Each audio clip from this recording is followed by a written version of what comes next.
इतने में सुबह हो गई। अब बढ़ई, दर्जी और सुनार सभी जाग गए थे। उन्होंने इस सुंदर कन्या को देखा। अब हर किसी के मन में इस सुंदर कन्या से विवाह करने की इच्छा होने लगी। सबसे पहले बढ़ई बोला, इस कन्या को मैंने गढ़ा है, इसीलिए केवल मुझे ही इसके साथ विवाह करने का अधिकार है। दर्जी ने कहा, लेकिन सुंदर वस्त्रों से इसका श्रृंगार मैंने किया है, इसीलिए मुझे ही इसके साथ विवाह करने का अधिकार है।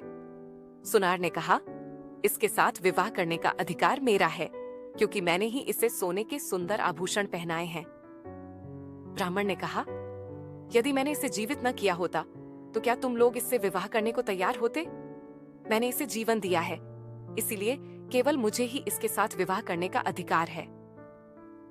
चारों मित्र झगड़ने लगे। कोई भी टस से मस होने को तैयार नहीं था। अंत में उन्होंने गांव में जाकर वहां के मुखिया से फैसला कराने का निश्चय किया। कन्या को लेकर चारों मित्र गांव में आए।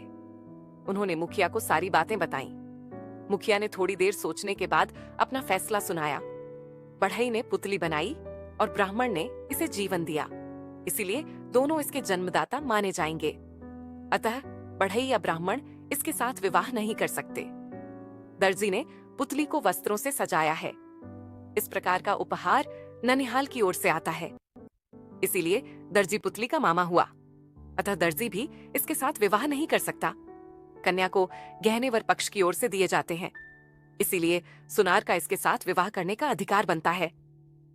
ये फैसला सुनकर सुनार खुश हुआ, किंतु बढ़ई, दर्जी और ब्राह्मण निराश हो गए।